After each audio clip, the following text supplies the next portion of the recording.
On y va, vous voyez tous, c'est bon? Oui, Bien. Ok. très Oui. bien. Donc, les causes de maladies en médecine traditionnelle chinoise.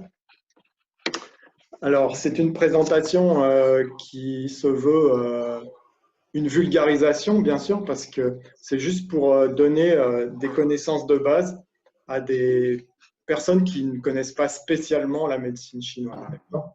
Voilà. Alors, on commence. Comment se déclenchent les maladies? Alors là, c'est très simple. L'origine d'une maladie, c'est un déséquilibre. C'est-à-dire que notre état naturel, c'est un état de santé. Et lorsque la maladie apparaît, c'est qu'il y a un déséquilibre dans le corps. D'accord? Alors, l'être vivant, je vais lire pour l'instant, après je commenterai. L'être vivant est constamment soumis à des stimulations qui perturbent son équilibre.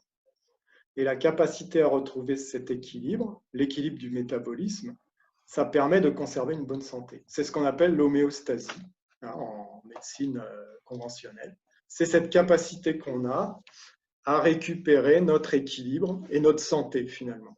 Et finalement, pendant toute notre vie, on passe notre temps à récupérer un équilibre que les perturbations, qu'elles soient externes ou internes, nous éloignent en fait. Ces perturbations nous éloignent de cet équilibre. Et sans arrêt, notre boulot, je dirais, le travail du système nerveux autonome, c'est de rétablir cet équilibre pour conserver la bonne santé. Après, j'ai rajouté le vieillissement est une perte de cette capacité à rétablir l'équilibre. On peut aller jusqu'à l'extrême, c'est-à-dire que la mort, c'est finalement un phénomène qui arrive lorsque vraiment on n'est plus du tout capable de réguler cet équilibre. Et donc la vie n'est plus possible. Ce qui sous-entend évidemment que, eh bien, en vieillissant, ça va être plus compliqué de retrouver cet équilibre. D'accord? Alors, ensuite, la médecine chinoise, c'est une médecine énergétique. Donc, on est obligé de parler d'énergie. L'énergie, elle se décline sous plein de formes, mais celle qui nous intéresse pour on va dire, pour l'exposer en termes de maladie, c'est ces deux énergies qu'on appelle énergie droite ou correcte et l'énergie perverse. Donc c'est assez simple, hein, c'est très basique, c'est très binaire. Il y a une énergie qui est bonne, il y a une énergie qui est mauvaise. Voilà. Alors je vous ai mis en chinois, ça c'est pour l'information, Zheng Qi, Qi étant l'énergie, Zheng c'est droit, correct, Xie Qi, pervers. Hein, l'énergie perverse, c'est ce qui provoque le déséquilibre. Et on va trouver deux situations qui vont favoriser le déclenchement de la maladie. Hein, c'est-à-dire, soit on va avoir ce Zheng Qi, cette énergie droite qui est faible. La cause, c'est une faible constitution, l'environnement, une mauvaise alimentation, notre état mental, le repos-activité, effectivement, est important aussi. Et puis, perturbation émotionnelle, âge, j'en ai peut-être oublié. Hein, c'est tout ce qui conditionne finalement notre énergie propre de manière faible. Donc, quand cette énergie est faible, eh bien forcément, on va avoir un problème de terrain faible qui va favoriser l'apparition des maladies.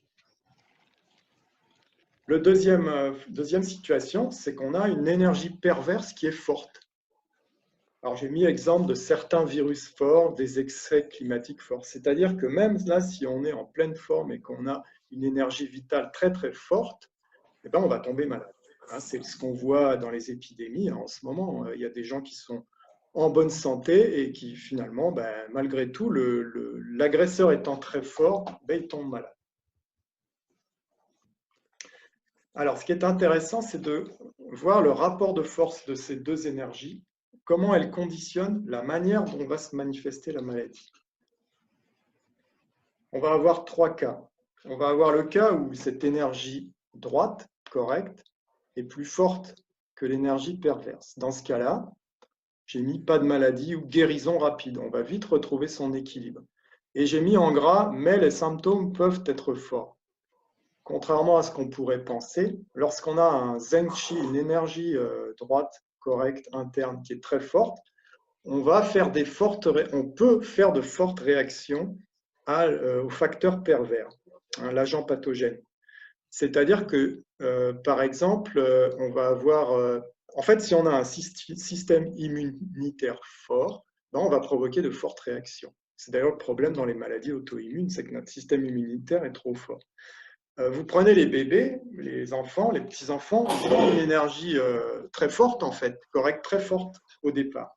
Hein, sauf s'ils ont des maladies génétiques, etc. Mais un bébé, on va dire, à peu près en bonne santé. Il va faire des réactions très fortes. Quand il va avoir de la fièvre, ça va être très fort, parce qu'il a une énergie forte. D'accord ? Donc, il ne faut pas penser que parce qu'on a une énergie interne très forte, on ne va pas faire de réaction. Au contraire. Hein, c'est un signe de combat, c'est un signe d'énergie, en fait. Hein. La deuxième situation, c'est l'inverse. Hein. Cette fois, on a cette énergie droite qui est faible, qui est inférieure à cette énergie perverse. Dans ce cas-là, la maladie se déclare et surtout va pénétrer en profondeur si elle n'est pas traitée. Le troisième cas, qui est fréquent, c'est qu'on a une égalité des forces à peu près. Hein. Ça, c'est une situation stationnaire et c'est ça le terrain des maladies chroniques.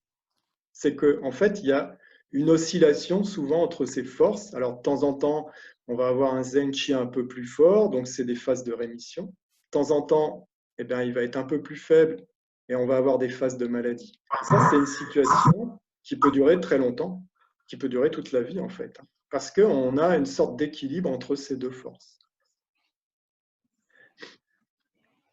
Est-ce qu'il y a des questions à ce niveau-là ?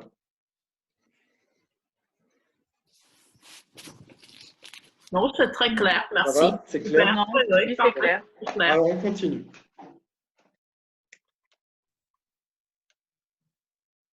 Alors, on arrive voilà, aux causes des maladies.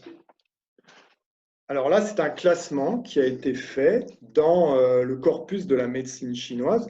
Tout ce que je vous dis, hein, je vous présente, moi, ce qui a été établi en médecine chinoise. Bien sûr, c'est discutable. Hein. Donc, c'est la vision de la médecine chinoise. Donc, il y a une division des causes pour des besoins de compréhension, en fait. Ils ont fait ça. Hein, ils ont divisé ça. On va dire qu'il y a des causes externes. Dans ces causes externes, on a la pénétration d'un pervers. Quand je dis pervers, c'est le mot qu'ils emploient, c'est la traduction de sié. Sié, c'est pervers. Ça veut dire facteur pathogène, si on préfère. Donc, on va avoir des causes externes et des causes internes également. Ces causes internes, dans ce cas-là, le déséquilibre, il est créé en interne. C'est-à-dire, on n'a pas forcément besoin de quelque chose d'extérieur pour tomber malade. Vous prenez quelqu'un, vous le mettez dans une bulle stérile, eh bien, il est capable de tomber malade. On va voir comment. Et puis, il y a les autres causes, c'est-à-dire toutes les causes qui ne sont pas dans ces deux premières catégories. C'est un peu un fourre-tout. Alors, si on détaille un peu, en cause externe, on va avoir les climats, le vent, le froid, la chaleur, la canicule, l'humidité, sécheresse, feu. C'est-à-dire tout ce qui vient en gros de l'extérieur et qui va toujours nous pousser vers un déséquilibre en fait. Hein. On revient à ce qui a été dit au début. On est en équilibre. Ah il y a une grosse chaleur qui vient, une canicule. Ah oui, ça nous perturbe. Il faut que notre corps il fasse un gros travail pour qu'on s'adapte à ça. Donc, ça, c'est les climats. Ensuite, il y a les atteintes internes. Alors là, je vous parle de causes externes, et puis maintenant, je vous dis qu'il y a des atteintes internes. En fait, c'est ce qu'on appelle les atteintes internes. Ce sont des atteintes qui sont liées au climat, mais qui pénètrent à l'intérieur, en fait. Et alors, on dit qu'il y a une résonance entre les organes, les maladies organiques et les climats externes. Par exemple, je vous ai mis le froid interne. Le froid interne, il augmente la sensibilité au froid externe. C'est pour ça qu'on les a classés dans cette catégorie-là. Et c'est discutable parce que ce n'est pas vraiment des maladies externes. D'accord ? Bon, c'est la manière dont ils ont classé les choses. Ça va se clarifier par la suite dans l'exposé. Ensuite, on a les causes internes. Alors cette fois, les causes internes, je vous ai dit, l'exemple, c'est on prend quelqu'un, on le met dans une bulle stérile, et malgré tout, il tombe malade. Pourquoi il tombe malade ? Eh bien, il y a ce qu'on appelle les 5 fatigues. C'est le comportement, nos comportements et habitudes qui vont léser les organes internes. Ça entraîne ce qu'on appelle des pathologies de vide. Je vais expliquer aussi ce que c'est. Hein, mais déjà, on voit par vide, c'est des fatigues. D'ailleurs, ça s'appelle 5 fatigues. On va fatiguer nos organes. Donc là, on peut très bien ne pas avoir d'agents externes qui nous embêtent, et puis avoir un comportement, un style de vie qui n'est pas sain, on pourrait dire, hein, vis-à-vis de la santé, et on va tomber malade. D'accord? On est capable de faire ça très facilement. Le deuxième groupe de causes internes, c'est ce qu'on appelle les 7 blessures. Je vous mets le mot en chinois, Qi-Shang. Les 7 blessures qui sont les blessures organiques, les lésions internes liées aux émotions. Ça aussi, on sait très bien faire. Sans avoir besoin d'aide externe, on sait très bien se rendre malade par nos émotions. Ça va entraîner des pathologies, c'est plus complexe, soit de fatigue, donc de vide, soit de plénitude. Encore une fois, j'expliquerai après un petit peu cette histoire de vide ou plénitude. Et puis, il y a les autres causes. Alors là, on va trouver pêle-mêle plein de choses. La constitution, l'hérédité, donc notre héritage génétique. Donc, toutes les maladies génétiques, en fait, vont être là-dedans. Le surmenage, l'alimentation, les excès sexuels, j'en parlerai aussi brièvement. Ça, c'est vraiment lié à l'héritage taoïste qu'il y a derrière cette médecine chinoise. Et j'avoue que là, on ne trouve pas vraiment de correspondance avec ce qu'on voit en Occident par rapport à cette histoire de sexualité. Voilà, je pense qu'il y a un aspect culturel, mais j'expliquerai quand même 2-3 trucs dessus plus tard. Les traumatismes, bien sûr, les accidents, etc. L'environnement. L'environnement, ça peut être les climats extrêmes, mais ça peut être aussi la pollution, par exemple. Pollution radioactive, pollution environnementale, etc. Et puis, ils ont mis même, comme quoi il y a une certaine modestie hein, dans leur découpage, les Chinois anciens, ils ont mis qu'une autre cause de maladie, c'est les erreurs thérapeutiques. Je me suis trompé, il fallait réchauffer et j'ai refroidi. Il fallait disperser et j'ai tonifié. Du coup, eh bien, je ne vais pas soigner, au contraire, je risque d'empirer la maladie. C'est quelque chose qu'on connaît très bien en médecine occidentale, non pas les erreurs thérapeutiques qui peuvent arriver, bien sûr, mais je parlerai plutôt des effets secondaires des médicaments. Et là, on est face à une médecine où, quand même, il faut le dire, il y a très peu d'effets secondaires, quasiment pas d'effets secondaires. Donc ça, c'est intéressant. Alors, c'est pour ça qu'il parle plus des erreurs thérapeutiques que des effets secondaires. Est-ce qu'il y a des questions? Non, c'est bon. Ça va? C'est bien clair. Bon, oui. Ça va se compliquer un peu après. Bon, d'accord. Bon, on posera les questions. Voilà. Alors, on continue. Cause des maladies. Ah oui, je vous ai parlé des cancers, Zongliu. Alors là, j'en parle, je détaille pas du tout parce que d'abord, c'est pas vraiment ma spécialité. Je suis pas assez calé en la matière. Et puis, surtout, je vous ai mis la référence d'un article que vous pourrez aller voir, qui est assez intéressant. C'est la vision chinoise du cancer. Alors, les cancers, j'ai mis conséquence d'un vide de cette énergie droite, correcte, avec en plus un conflit intérieur. Bon, c'est la définition qu'on trouve. C'est-à-dire qu'on voit qu'en fait, dans un cancer, il y a un aspect émotionnel, ce qu'on sait plus ou moins quand même, hein, même en médecine occidentale maintenant. D'accord ? Alors, en France, on ne soigne pas les cancers avec la médecine chinoise. Les cancers, ils sont soignés avec les outils de la médecine allopathique, mais par contre, on s'occupe des effets secondaires. Voilà, on s'occupe des effets secondaires, notamment les nausées, tous les effets secondaires des chimiothérapies et même des radiothérapies, les brûlures, on peut les traiter, on peut améliorer les choses. Par contre, en Chine, il y a des branches d'oncologie où ils soignent vraiment les cancers avec la médecine chinoise uniquement, la pharmacopée, etc. Bon, en France, non. Alors, je continue. C'était juste un aparté pour montrer qu'il y a toute une branche de la médecine qui est consacrée au cancer en médecine chinoise. Il faut que je vous parle des éléments de base pour que vous compreniez de quoi il s'agit. Hein, les éléments de base, c'est d'abord, on parle du yin et du yang.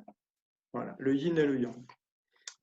Là, je vous parle du yin et du yang dans le corps, parce que le yin et le yang, c'est des concepts très larges qui s'appliquent à l'univers, à la terre, à la nature, à tout hein, dans la vie.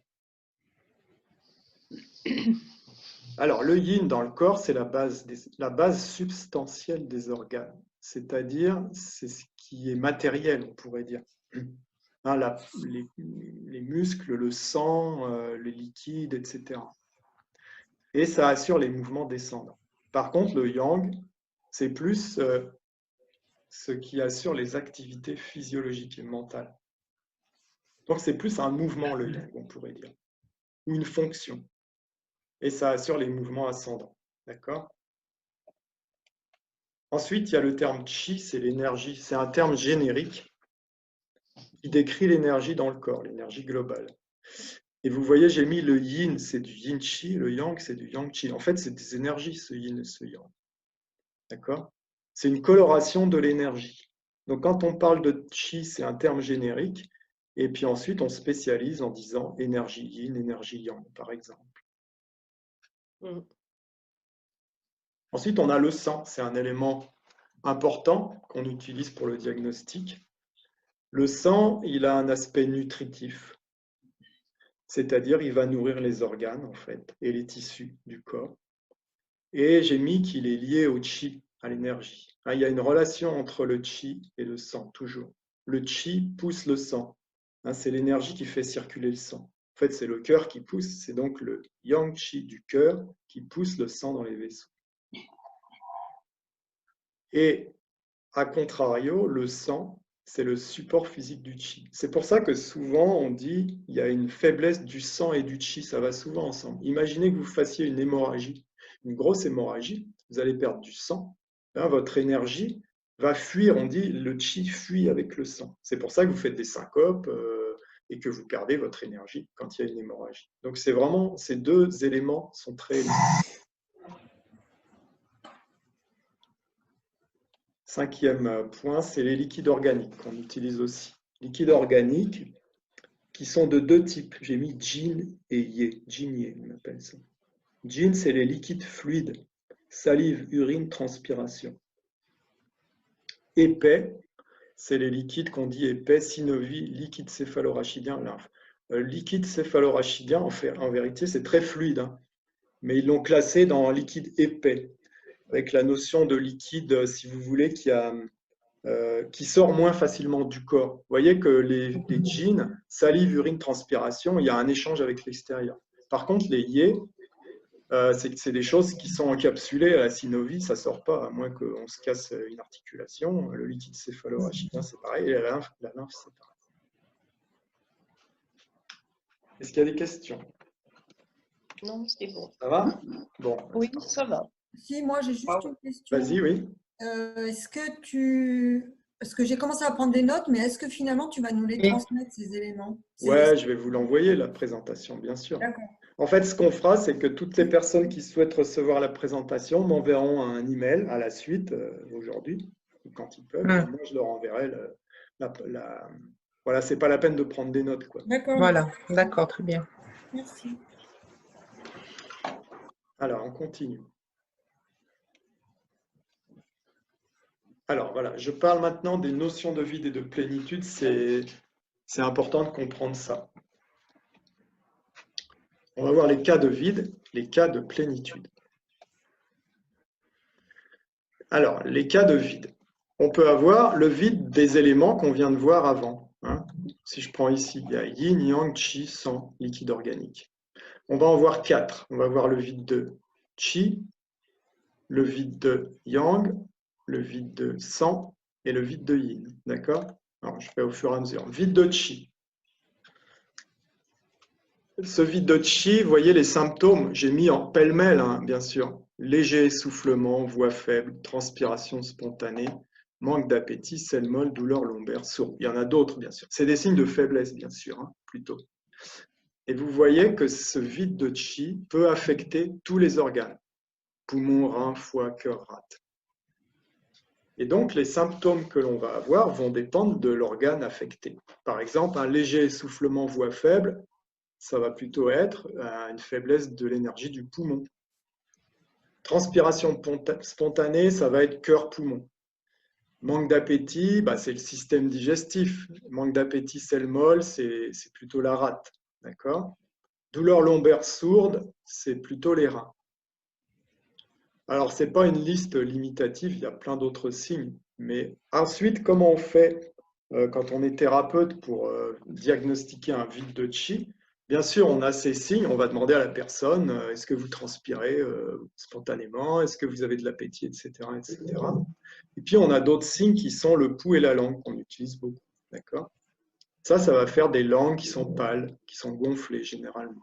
D'accord? Et un pouls qui est faible. En fait, c'est simple, hein, la médecine chinoise. Il faut raisonner au plus simple. Il y a beaucoup d'éléments à savoir, mais ensuite, si on arrive à classer les choses correctement, c'est simple. Deuxième type de vide, le vide de yang.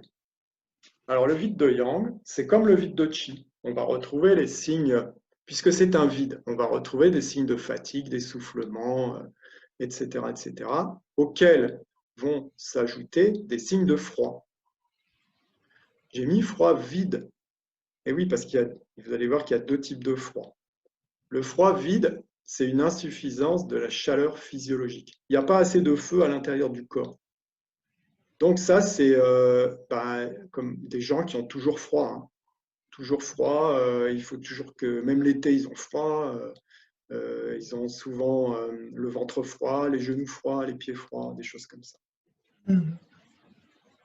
Et j'ai mis les organes les plus concernés par le vide de yang, c'est le rein, rate, cœur. Donc on va dire il y a vide de yang de rein, vide de yang de rate, vide de yang de cœur. Vide de yang de rein, on va avoir froid, froid dans le ventre, dans les reins.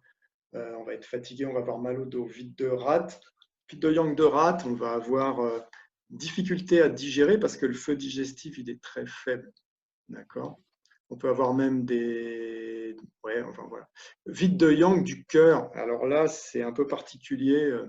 C'est plus un blocage des artères coronaires. C'est pour ça que certains infarctus, c'est en fait un vide de yang du cœur. C'est-à-dire que le yang, il n'est pas suffisamment chaud pour permettre une bonne circulation du sang et ça bloque.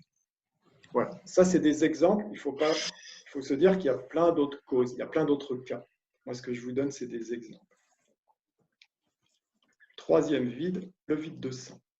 Dans le vide de sang, on va retrouver des symptômes, vertige, mauvaise mémoire, fourmillement, engourdissement, insomnie, vision trouble, anxiété. Et les organes, c'est foie-cœur, hein, vide de sang du foie, vide de sang du cœur. C'est assez très fréquent, hein, les vides de sang, surtout chez les femmes. Parce que les femmes ont un rapport au sang qui est bien sûr pas le même que les hommes, hein, du fait des menstruations, etc. C'est aussi anxiété, c'est aussi les gens qui pleurent tout le temps pour un oui, pour un non, voilà, ce genre de truc. Une sorte de dépression, de fatigue qui va prendre la sphère émotionnelle comme cible. Et enfin, on a le vide de yin. Alors ce vide de yin, j'ai mis qui peut affecter tous les organes et les viscères. Ça, c'est une dépense excessive des liquides. Donc la manifestation, c'est sécheresse. Et également une agitation parce que ça va toucher la sphère mentale aussi, émotionnelle. Au stade avancé, il va y avoir des symptômes de chaleur vide. Puis forcément, parce que le yin, si vous voulez, comme il va brûler les liquides, il va y avoir de la chaleur vide. Ça, c'est le slide suivant qui vous explique tout ça. Et les cas de plénitude. Donc, on a vu 4 cas de vide. Hein. C'est facile. Vide de chi, vide de yang, vide de sang, vide de yin. Les cas de plénitude, je vous en ai mis quelques-uns. Stagnation du chi. On entend beaucoup parler de ça.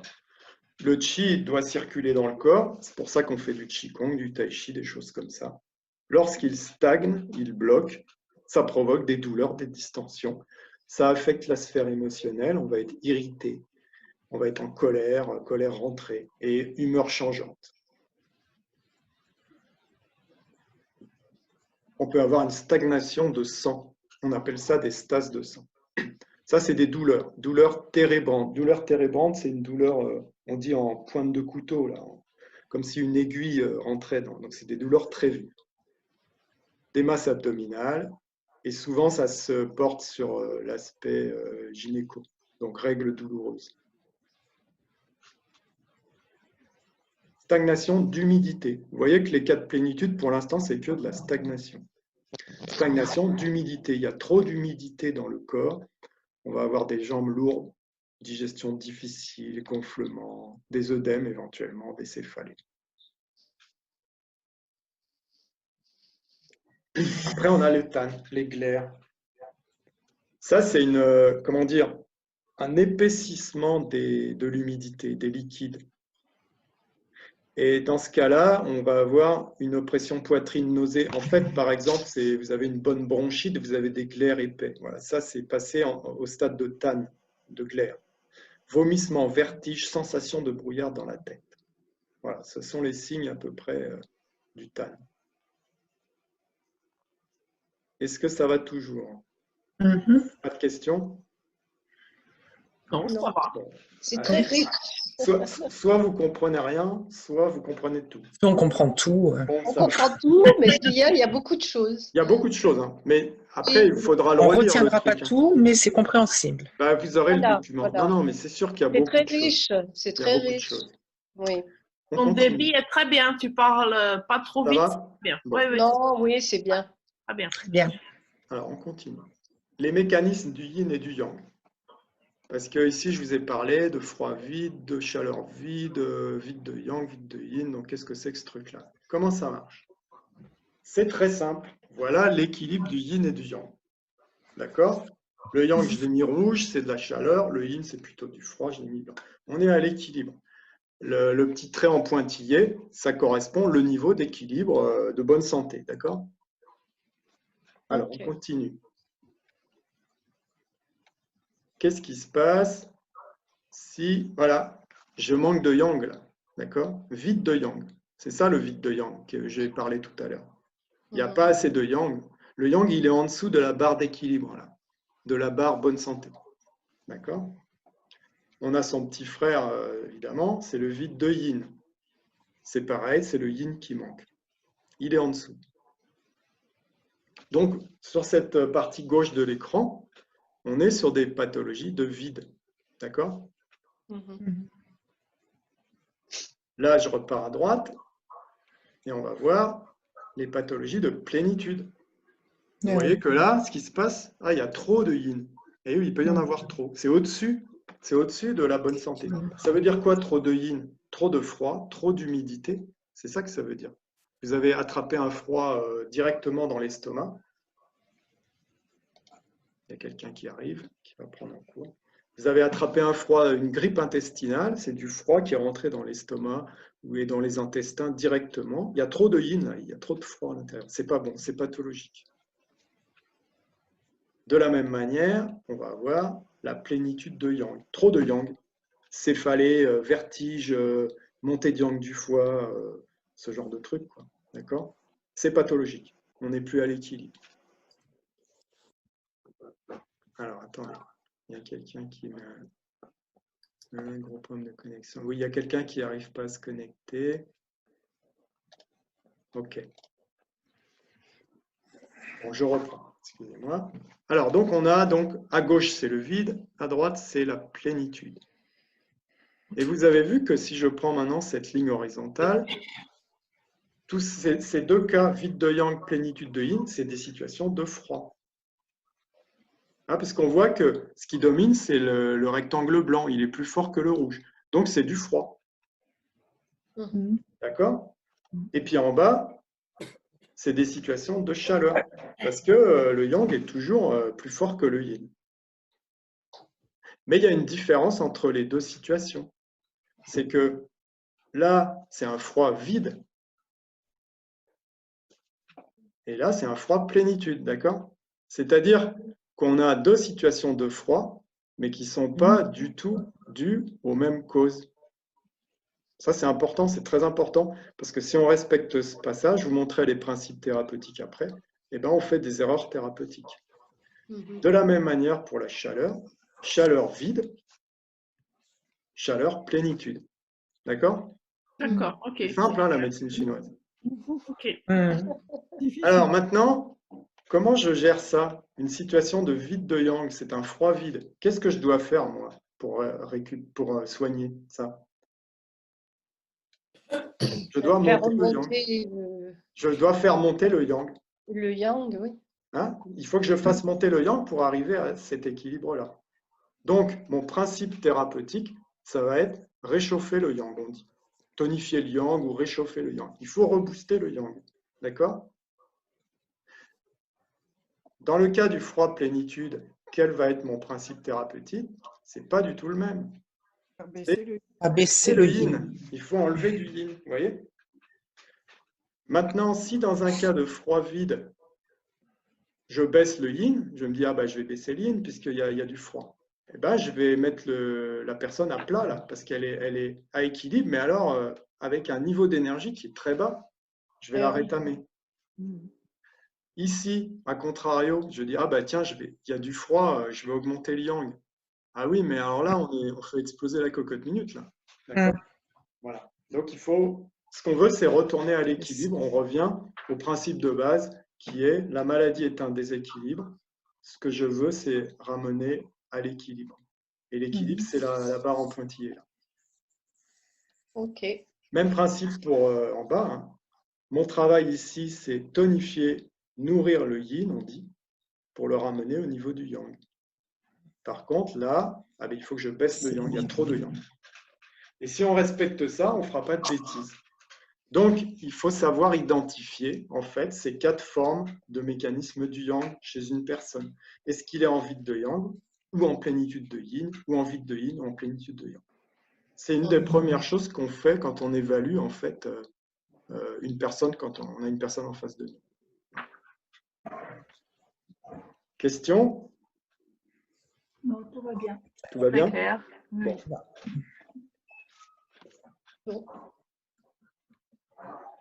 Voici les causes externes maintenant. Rappelez-vous les 3 types de causes. Cause externe, cause interne, autre cause. Ces causes externes, elles sont détaillées sur le site internet MTC Grenoble, mon site. Vous pourrez aller les voir. On va quand même en reparler, mais j'avais fait un article dessus. Je vous ai mis le lien. Cause externe, on retrouve le vent, le froid, la chaleur, la canicule, le feu, la sécheresse et l'humidité. Ça, c'est un classement, encore une fois, qui est discutable. Hein. On pourra en trouver d'autres peut-être, mais c'est comme ça dans les classiques de la médecine chinoise que l'on classe les causes externes. Donc, on voit que c'est des climats. Le vent. Facteur pathogène yang et léger. Yang, c'est-à-dire que ça va plutôt avoir tendance à stimuler, en fait. On dit qu'il propage les autres éléments pathogènes, le fer de lance des maladies. C'est-à-dire que c'est le vent qui va se combiner avec les autres éléments, le froid, l'humidité, la chaleur, et qui va propager ça dans le corps. Et puis d'une personne à l'autre aussi. On pourrait dire s'il n'y a pas de vent, les épidémies probablement seraient beaucoup moins, diffuseraient beaucoup moins. Ça laisse surtout la partie supérieure du corps. C'est plutôt des signes qui vont apparaître en haut du corps quand on a une invasion de vent externe. Et ça provoque des symptômes qui sont mobiles, changeants, apparaissant et disparaissant soudainement, des douleurs qui viennent, qui repartent, qui ne sont pas fixes, des gonflements, des œdèmes, des choses comme ça, œdème de la face.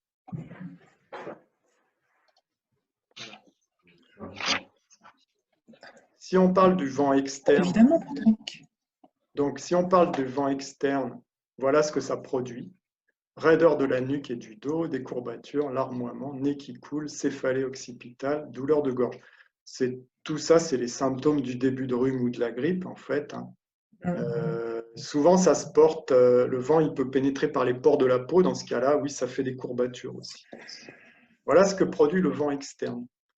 Également, ça peut rentrer dans les articulations. Ça peut faire des douleurs musculaires. J'ai mis certains rhumatismes, ce n'est pas tous. Mais il y a toujours une composante de vent dans les rhumatismes. Le vent interne, rappelez-vous, c'est la résonance des troubles internes par rapport aux éléments. Le vent interne, il est toujours en relation avec l'énergie du foie. Dès qu'on parle de vent interne, on est sûr qu'il y a le foie qui est impliqué. D'accord ? Les symptômes, c'est grave généralement. Les symptômes de vent interne, voyez, forte fièvre, méningite, étourdissement, tic, tremblement, épilepsie, AVC, coma apoplectique, etc. Les AVC, ça s'appelle, vous savez comment ça s'appelle en chinois, c'est zhongfeng, c'est coup de vent. Un AVC, ça s'appelle coup de vent. Donc c'est un coup de vent interne. Principe de traitement pour ce vent, libérer la surface, c'est-à-dire en fait s'occuper de la peau, des pores de la peau pour chasser le pervers, chasser le vent. Pour ça, on va faire une sudorification, on va faire transpirer légèrement, réchauffer les méridiens et harmoniser chi défensif et chi nutritif. Ça, je ne peux pas le développer, il faudrait du temps, cette histoire de chi défensif et chi nutritif. Ça fait simplement référence, j'ai mis ça parce que ça fait référence à la formule célèbre utilisée pour soigner les attaques de vent quand on commence à être enrhumé, qui s'appelle Guizitang et qui est une formule de pharmacopée dans laquelle il y a des produits qu'on connaît bien, nous, c'est le gingembre, la cannelle, voilà. Guizi, c'est la cannelle. Donc c'est pour ça, c'est bien de se faire une petite décoction quand on commence à être enrhumé. Cannelle, gingembre, si vous avez du réglisse, de la réglisse, vous rajoutez ça. Voilà. Est-ce que c'est bon pour le vent? Oui. Ça va? Oui. Ouais. Je me fais des décoctions en ce moment. De gingembre, c'est bien. Ouais, voilà. C'est le moment. Ah oui, c'est aussi un autre principe pour le vent interne. On dit calmer le vent interne. Bon, ça, il y a d'autres techniques. Je ne peux pas détailler là. Le froid.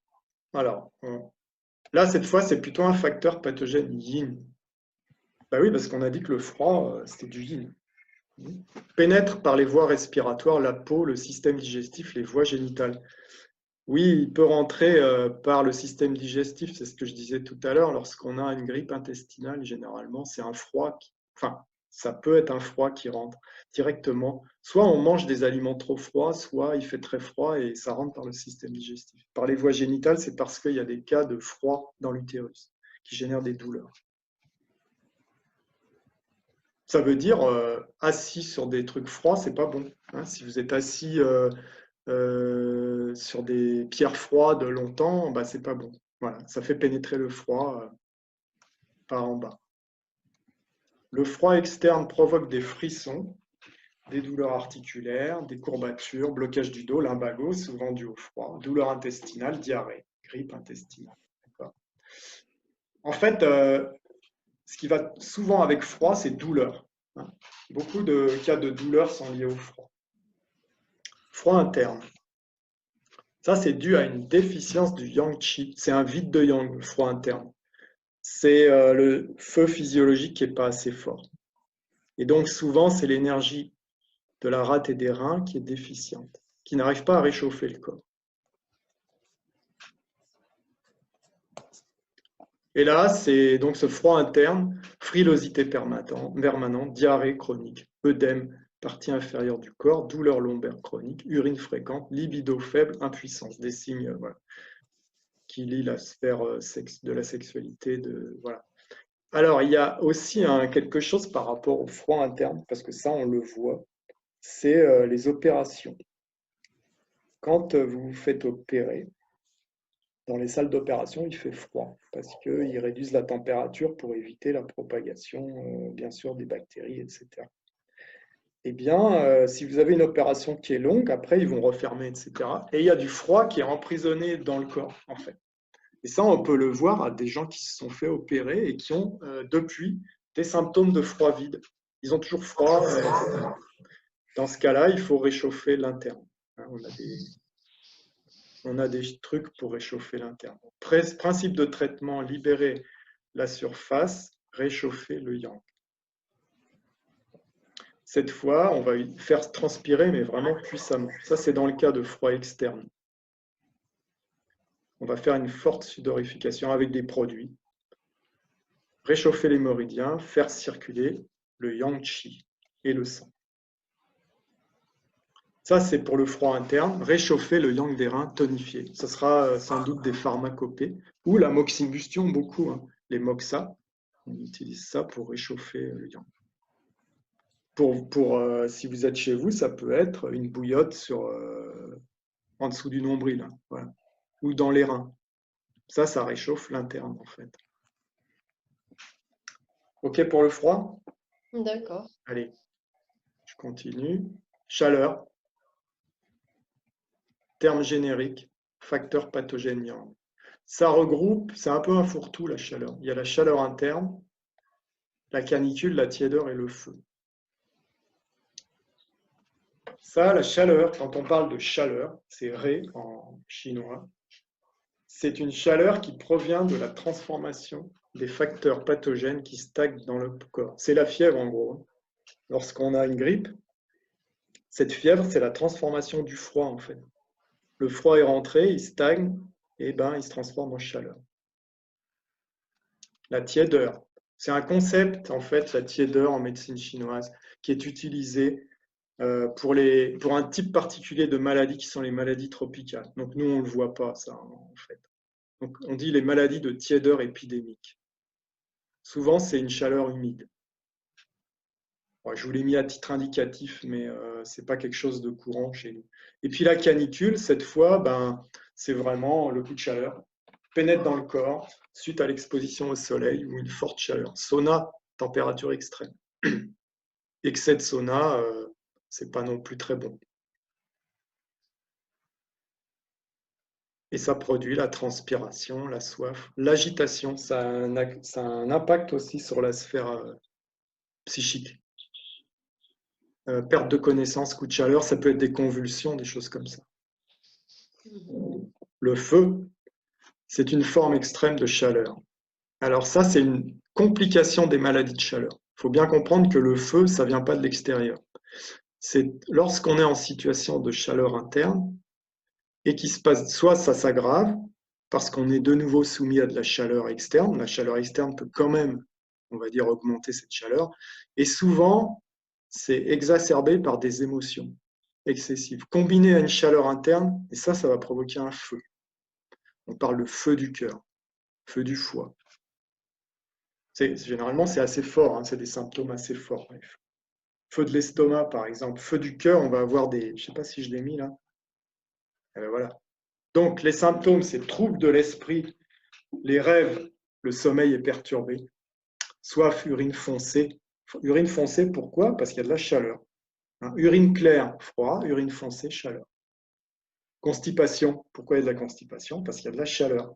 La chaleur brûle les liquides dans le corps et donc les selles sont dures, constipées. Hémorroïdes, c'est lié à la chaleur. Des aftes, ça c'est quand on a ce qu'on appelle soit un feu du cœur, soit de l'estomac. Beaucoup de chaleur monte dans la sphère buccale parce que le méridien du cœur va jusqu'à la bouche et également de l'estomac. Et donc ça fait des aftes. Les gens qui ont souvent des aftes. Ça, c'est un symptôme de la chimiothérapie aussi, les aftes. Pourquoi? Parce que la chimiothérapie, ça brûle tout dans le corps. Ça provoque un feu à l'intérieur du corps. Et donc, ça peut générer des aftes, par exemple. Ouais. Donc, en traitement, on va dire, d'accompagnement de la chimiothérapie, pour les gens qui vont présenter ces symptômes, on va traiter le feu de l'estomac. Généralement, c'est le feu de l'estomac. D'accord? Donc, on va soit donner des plantes, soit faire un traitement pour diminuer cette chaleur de l'estomac, de manière à réduire les symptômes. On a des céphalées violentes. Ça peut être, en céphalée violente, c'est plutôt dans le cas de feu du foie. Hein, ça monte à la tête. Le méridien du foie monte au vertex, au sommet de la tête. Et sur les côtés, le méridien de la vésicule biliaire. Donc, toutes les céphalées qui sont latérales de la tempe, c'est foie, vésicule biliaire, ou sommet de la tête.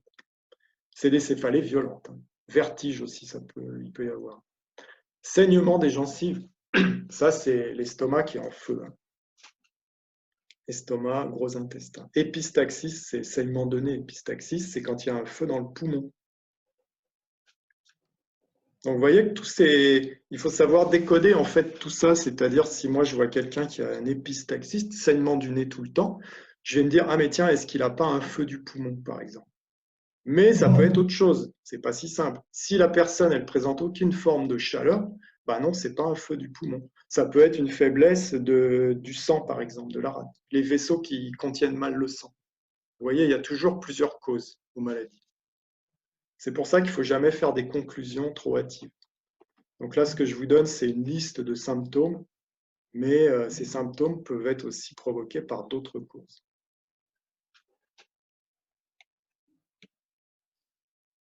principe de traitement pour enlever la chaleur, rafraîchir les organes. Ouais, c'est basique la médecine chinoise. Il y a de la chaleur, principe de traitement, rafraîchir. Voilà. C'est l'inverse de l'homéopathie. Hein. L'homéopathie, c'est un traitement par comment dire, similarité. Là, c'est un traitement par opposé, sauf dans de rares cas.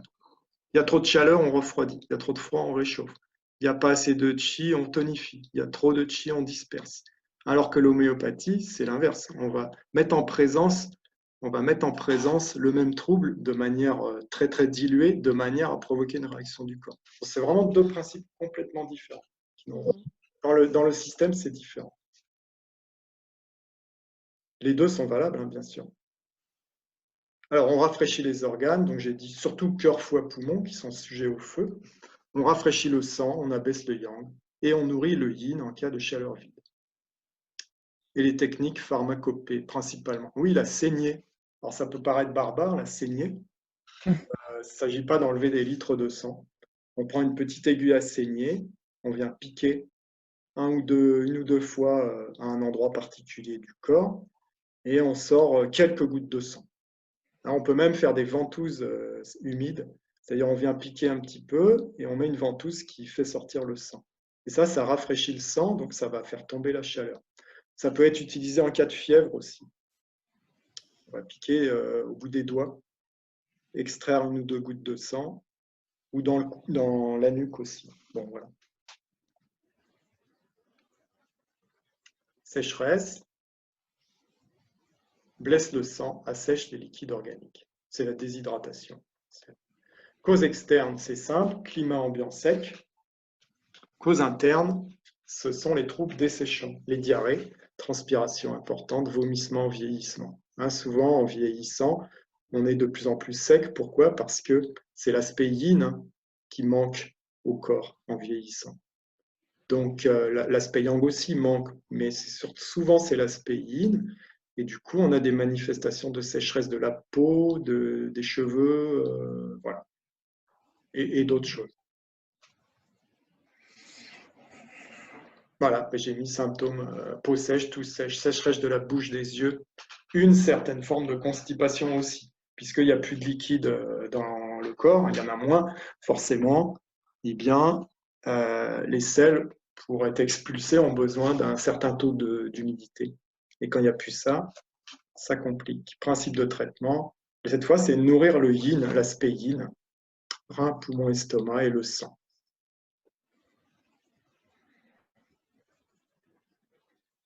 Je vous laisse respirer. Moi aussi, du coup. Ça va toujours?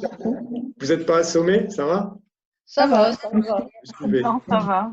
On arrive au bout des facteurs externes. L'humidité. Alors, lui, il va s'intéresser surtout aux organes poumons, rate et reins. Ça ralentit le métabolisme, en fait.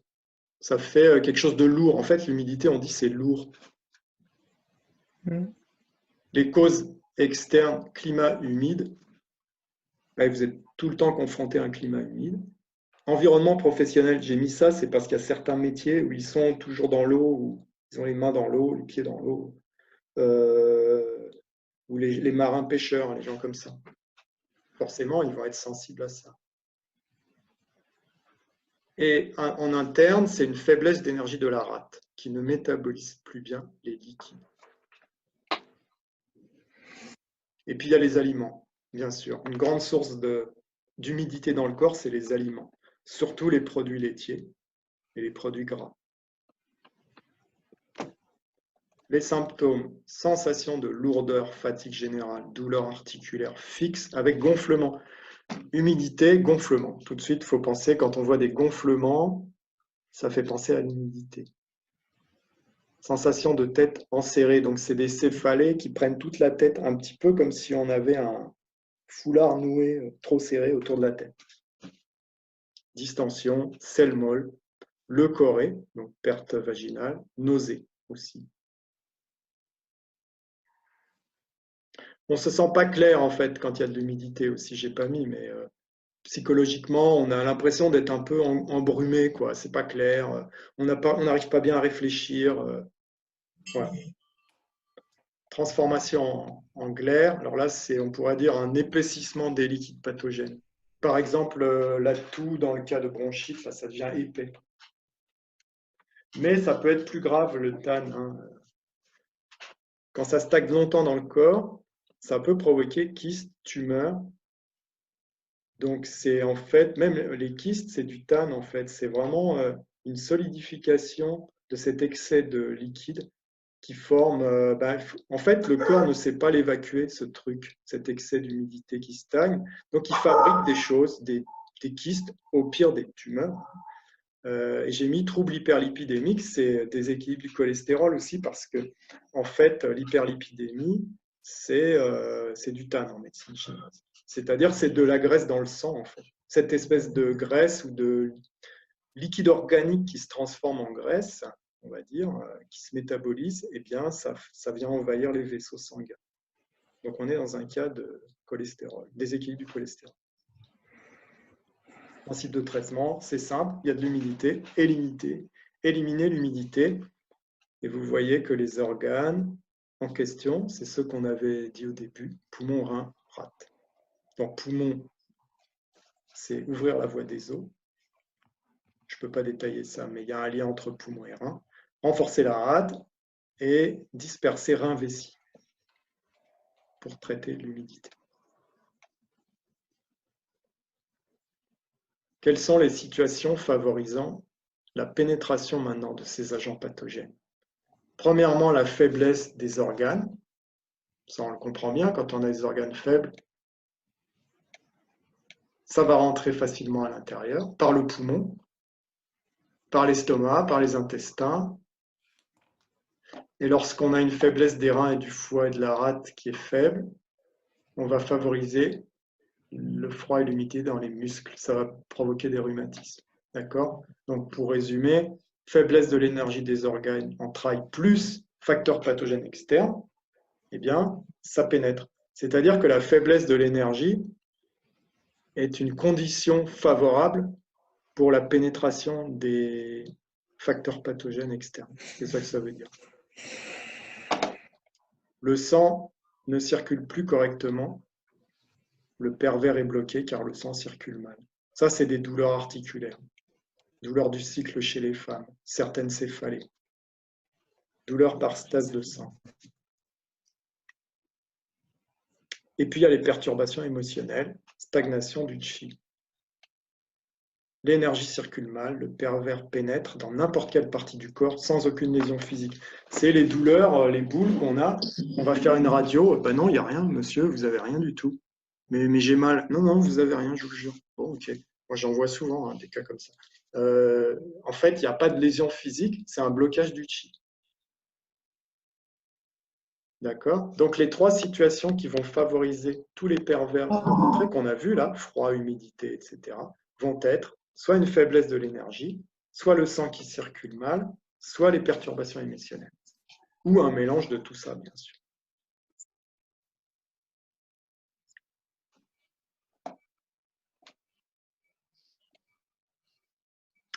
Douleurs de type circulante, oui, c'est les douleurs de stagnation de chi, variables, arrivant, repartant rapidement. Surtout, il n'y a pas de traces physiques à ces douleurs. On ne les voit pas. Au microscope ou au scanner, on ne voit rien.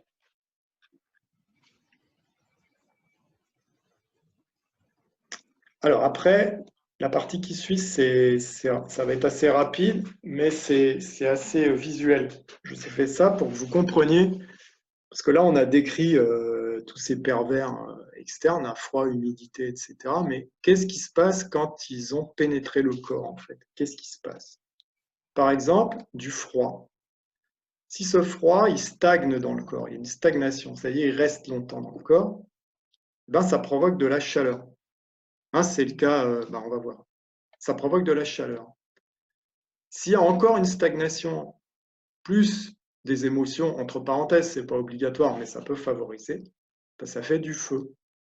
Donc on voit qu'à partir du froid, on est arrivé à chaleur et puis feu. Ça décrit parfaitement le phénomène inflammatoire, en fait. Rhumatisme inflammatoire, par exemple.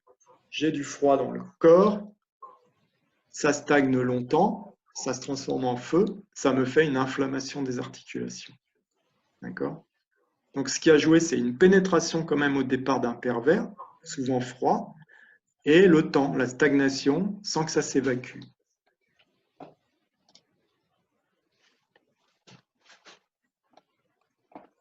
On peut avoir l'humidité qui stagne avec de la chaleur.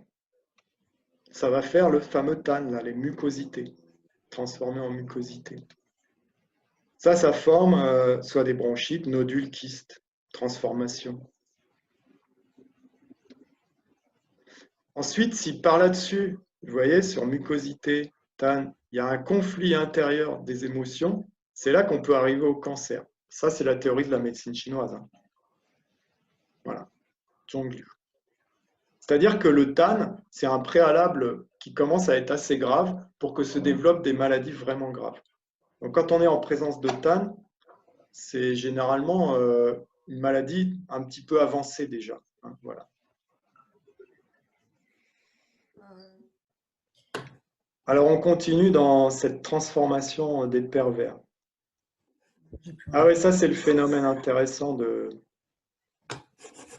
Voilà, j'ai du froid qui pénètre, qui veut pénétrer mon corps. J'ai ce qu'on appelle une faiblesse de la superficie, c'est-à-dire, superficie, c'est l'énergie défensive du corps, au niveau de la peau. Cette faiblesse de la superficie va faire que le froid va pénétrer à l'intérieur et ça va faire de la fièvre. C'est la grippe, d'accord? Le froid a pénétré parce que mon énergie défensive est faible. J'ai de la fièvre. Si en plus j'ai une faiblesse à l'interne, mes organes sont faibles et que j'ai la grippe, ça fait une aggravation organique. Poumons, cœur, rein, insuffisance respiratoire, troubles cardiaques, rénaux. C'est ce qu'on voit en ce moment. Premier stade, si on a une énergie interne qui est forte, nos organes sont forts, on va rester à ce niveau-là, de la fièvre, de la pénétration. Si on a une faiblesse de l'interne, là, aggravation organique. Et ça devient grave. Vent. Si on est en présence de vent qui veut pénétrer, qu'il y a une chaleur et des mucosités, on va avoir ce qu'on appelle du tan feng, mucosité vent. Alors ça, c'est quoi la mucosité vent? C'est les troubles psychiques, l'épilepsie, AVC. C'est grave là, quoi.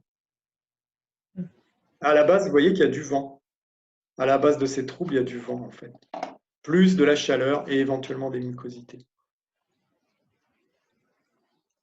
Chaleur vient des toxines. Alors, qu'est-ce que c'est que les toxines? On pourrait dire, chez nous, c'est des bactéries, je pense. Eux, ils appellent ça des toxines. Chaleur toxique, ça fait ce qu'on appelle rédu. Chaleur toxique, c'est les angines graves, furoncles, appendicite, septicémie. Vous voyez qu'on retrouve ici les noms des maladies chez nous. Et là, c'est plus le nom chinois, quoi. Mais ça représente bien, le rédu, ça représente tout ça.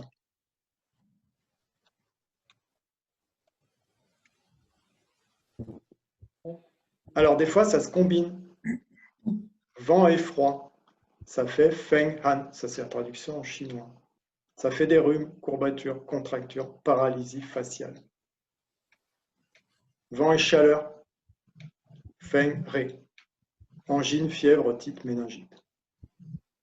Vous l'aurez, tout ça. C'est chaleur, humidité. Ré, che.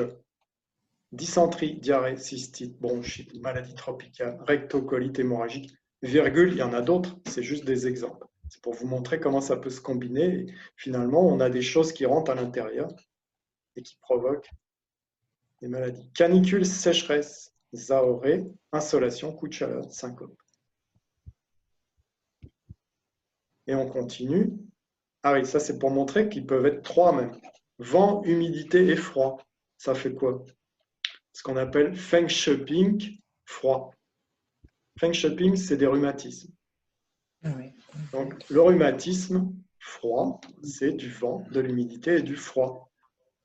Après, suivant le degré on va dire s'il y a plus ou moins de vent, d'humidité ou de froid, on va avoir des manifestations différentes. Si on a beaucoup d'humidité, ça va gonfler. Si on a beaucoup de froid, ça va faire mal.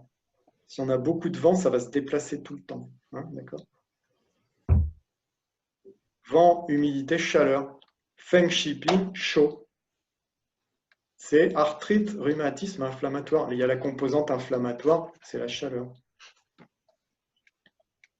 Vent, humidité, chaleur dans le sang. Et oui, la chaleur peut pénétrer le sang. Dans ce cas-là, c'est tout ce qui est dermatite, eczéma, psoriasis. Donc un eczéma, un psoriasis, c'est du vent, de l'humidité et de la chaleur dans le sang. Tout ça, c'est important parce que ça nous donne les principes de traitement. Si j'ai de l'eczéma, ben, je vais chasser le vent, éliminer l'humidité, clarifier la chaleur dans le sang. Et donc ça nous donne tout de suite derrière des principes de traitement, des formules, on va dire.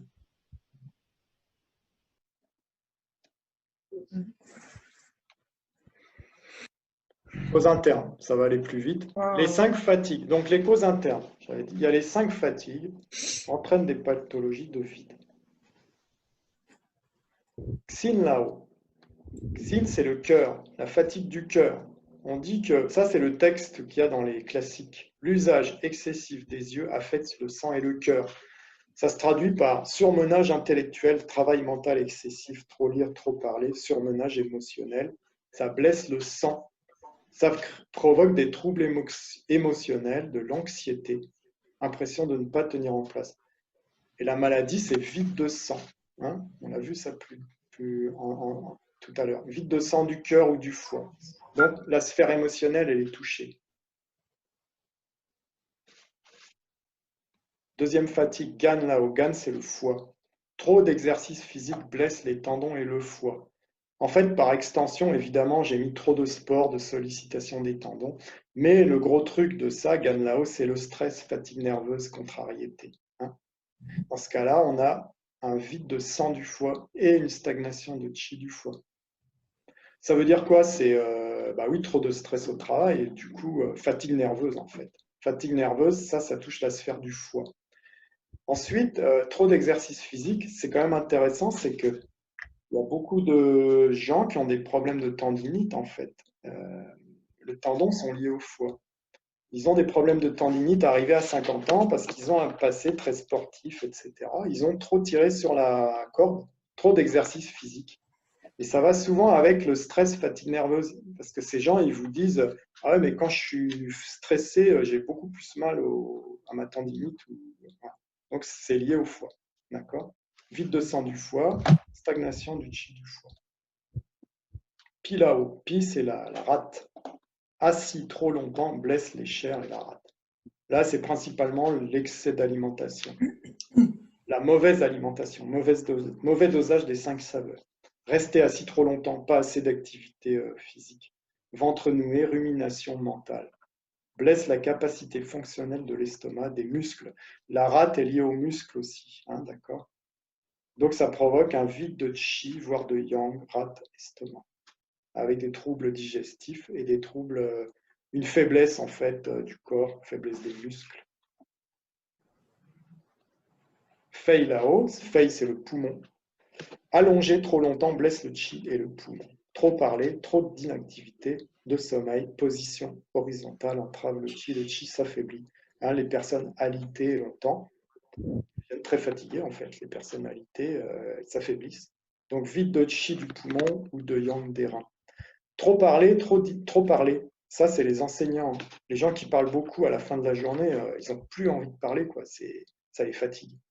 Typiquement, les orateurs, les gens qui parlent beaucoup, peuvent développer des pathologies de vide de chi du poumon. Shen Lao, c'est les reins. Shen, les reins. Debout trop longtemps blesse les os et les reins. Excès sexuel, on en reviendra si on a le temps. Rester debout longtemps, porter de lourdes charges. Déficience alimentaire, blesse le yin. Fatigue, trouble de la libido. On prend comme exemple, rester debout longtemps, les vendeurs dans les grandes surfaces, enfin dans les magasins, qui sont toujours debout. Eh bien, ça épuise leur énergie des reins, ce qui va générer des troubles, de la fatigue, des douleurs lombaires. Des troubles aux oreilles aussi, acouphènes. Deuxième groupe de causes internes, les 7 blessures internes. Ça entraîne des pathologies de plénitude ou de vide. Et on va retrouver la colère. Fait monter le yang qi du foie. Et ça provoque donc un excès de colère. Ça ne veut pas dire vous piquez une colère, ça y est, vous avez une stagnation du qi du foie. Non. Vous êtes tout le temps en colère, tous les jours vous vous levez, puis vous avez cette colère qui est là, qui est toujours présente. C'est ça en fait, un excès. Parce que bien sûr, les émotions, elles ne sont pas mauvaises en elles, mais il faut les équilibrer. Un peu de colère, un peu de joie, un peu de tristesse, un peu de peur, etc., etc. Tout ça mélangé nous ramène au centre. Mais s'il y a tout le temps... en fait, il faudrait tracer une sorte de diagramme, comment on appelle ça, radar, avec les 5 émotions, et puis voir laquelle... Il faudrait que ce soit une sorte de cercle, qu'on éprouve à peu près le même nombre de colère, le même nombre pour être équilibré. Là, il y a un déséquilibre, il y a trop de colère, trop souvent. Stagnation du qi du foie, distension, ballonnement. SPM, c'est syndrome prémenstruel, donc douleur avant les règles, troubles digestifs, céphalée, sensation de pression physique et psychologique, découragement, dépression. Je pense qu'on connaît tout ça à un moment donné ou à un autre. Ça peut provoquer un feu du foie. On l'a vu ça. Là, c'est plus grave. Céphalée temporale, vertige, sommeil perturbé. Je ne détaille pas trop, ça ferait trop long. Vide de yin et de sang du foie. Tout ça, c'est les pathologies qui peuvent être provoquées par une colère excessive et qui dure trop longtemps. Vertige, sécheresse des yeux, etc. Ce qui peut se passer, c'est que le foie, il est trop fort par rapport à la rate. Il agresse rate, estomac, intestin. Dans ce cas-là, on va avoir des douleurs abdominales principalement. Ça peut être du hoquet aussi. Le hoquet, c'est ça. Enfin, un certain type de hoquet. Régurgitation acide, vomissement. La joie, alors ça peut paraître bizarre, évidemment, c'est l'émotion de la santé. Mais ce qu'on entend par joie, en fait, c'est plus l'hystérie, exaltation, excitation, ferveur, etc. Ce qui conduit à une perte de stabilité émotionnelle. Ça blesse le yang qi du cœur. Ça disperse le qi. Parole incohérente, ça peut aller jusqu'à l'arrêt cardiaque. Si vraiment on est trop exalté, c'est des cas extrêmes. Mais surtout, ça peut produire une disharmonie entre le cœur et les reins, avec des troubles du sommeil, des transpirations, bouffées de chaleur.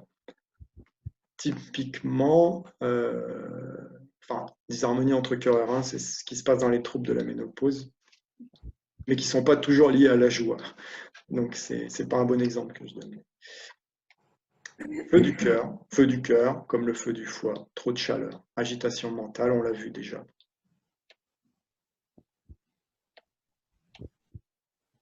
Rumination mentale, excès de réflexion. Vous avez vu là, colère, c'est lié au foie, joie au cœur. Excès de réflexion, rumination mentale, trop de choses qui nous prennent la tête. Ça, c'est lié à la rate. Trop de pensées obsessionnelles, trop de soucis. Vide de qi de la rate, tympale, fatigue, distension abdominale. Vide de yang de la rate, on a vu le yang qi. Le vide de yang, c'est comme le vide de qi, mais avec des signes de froid. Effondrement, là, ça s'effondre carrément. Prolapsus. La rate ne contrôle pas le sang. Ça, c'est des saignements. Les bleus faciles, les gens qui marquent les bleus tout de suite, c'est qu'ils souffrent d'une diminution de la contention des vaisseaux et qui est contrôlée par la rate. Donc, si ces gens, on veut les traiter, parce qu'ils ont beaucoup de bleus, on va tonifier la rate. Et par là même accéder au sang par la rate. Tristesse, découragement, ça blesse surtout le poumon, un peu le cœur. Bon, je passe un peu vite parce qu'il y a beaucoup de détails, en fait, vous verrez après par la suite. Voilà, vide de qi du poumon, vide de qi. Agression du foie sur le poumon. On a un poumon qui est faible. Tous les organes en faiblesse risquent d'être agressés, et notamment par le foie. Donc, comment ça se passe si le foie agresse le poumon? Ça fait des gens qui ont des quintes de toux, douloureuse de l'hémoptysie, et saignements par la bouche du poumon. Il y a des gens qui ont ça, des quintes de toux et inexpliquées. Ils vont chez le médecin, ils font des analyses, il n'y a rien. Et ils toussent, ils ont des quintes de toux soudaines. Souvent, c'est agression du foie sur le poumon, avec cette cause émotionnelle.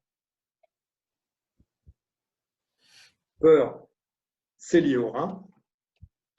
Manque de... Alors là, on va retrouver d'ailleurs, vous voyez, énurésie, incontinence. Quand on a peur, on dit qu'on fait dans son froc, mais c'est exactement ça. C'est manque de solidité du chi des reins. Vide de yin des reins.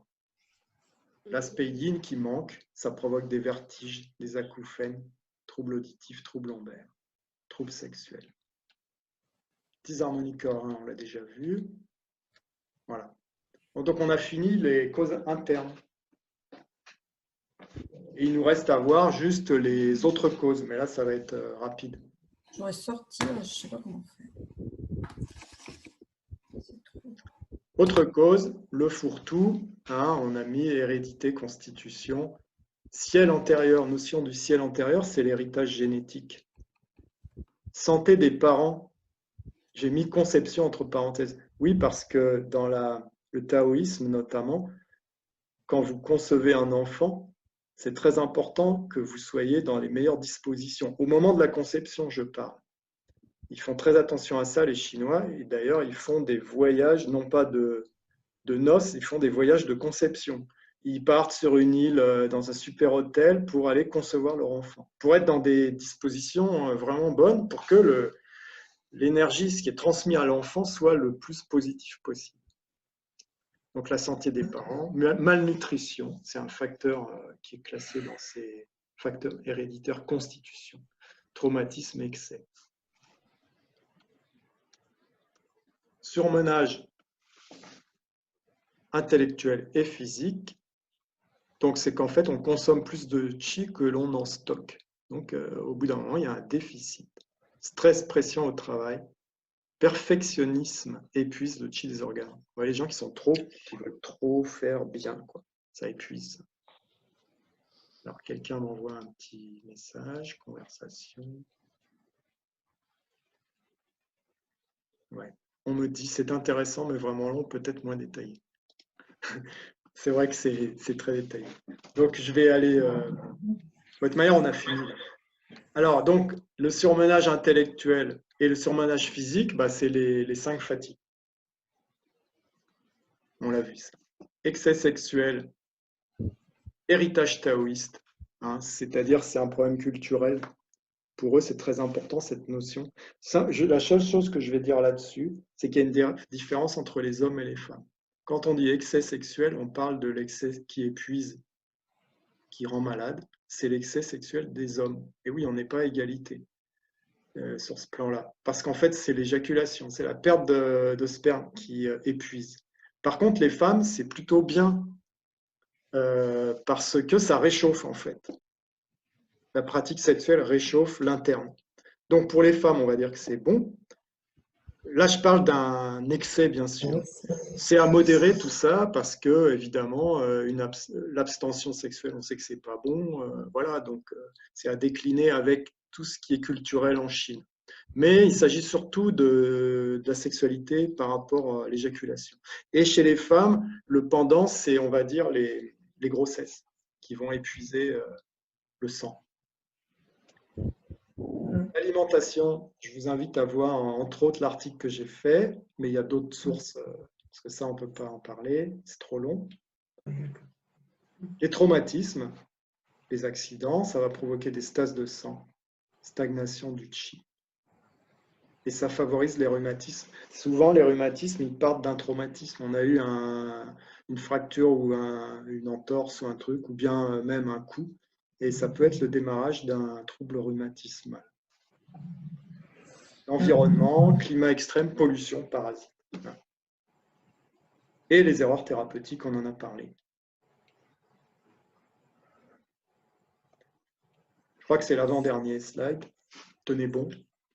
Dans la pratique, il y a souvent une combinaison de plusieurs facteurs, bien sûr.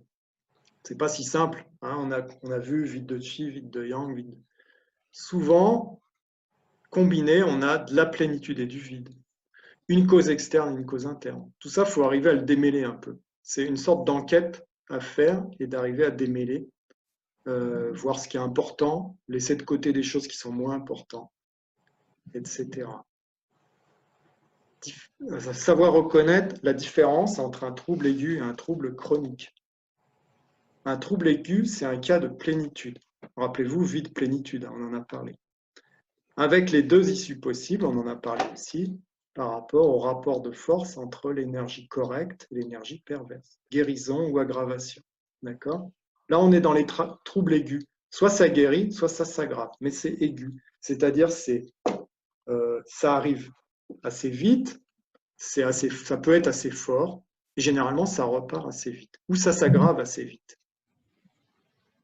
Et après, il y a le passage à la chronicité, maladie chronique. Pathologie de vide à la base qui permet la pénétration du facteur pathogène. Donc, à la base des maladies chroniques, il y a évidemment un état de vide.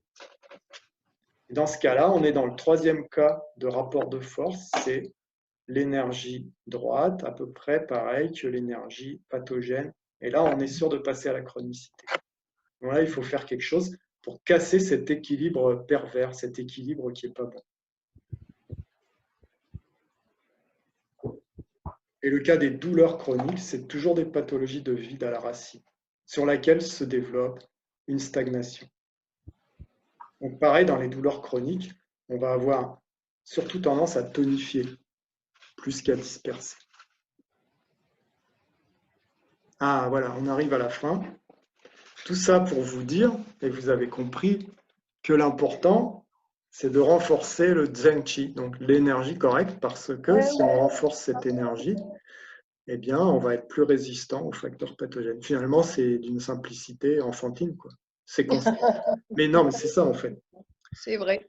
Comment on renforce? Alors, il y a ce qui s'appelle le Yang Shen en chinois. En Chine, c'est l'art de préserver la santé, qui mélange, c'est une combinaison de pratiques, donc d'une alimentation équilibrée, d'un équilibre entre l'activité, le travail et le repos, d'une pratique physique, voire énergétique, j'ai mis Qigong, Tai Chi, méditation. Tout ça, c'est dans le Yang Shen, hein, c'est ce qu'ils disent. Hein, voilà. Ah, j'ai mis un petit sigle, voilà, la méditation. La modération, pas trop faire la fête, mais quand même un peu. Pas trop dormir, mais quand même se reposer. Pas trop manger, mais s'alimenter. Voilà, vous voyez. Pas trop abuser sur le plan sexuel, mais quand même pratiquer la sexualité. C'est tout ça, quoi. Pas trop de froid, pas trop de chaud. Bref, vous m'avez compris.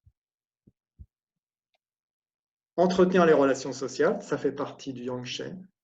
Et oui, avoir des amis.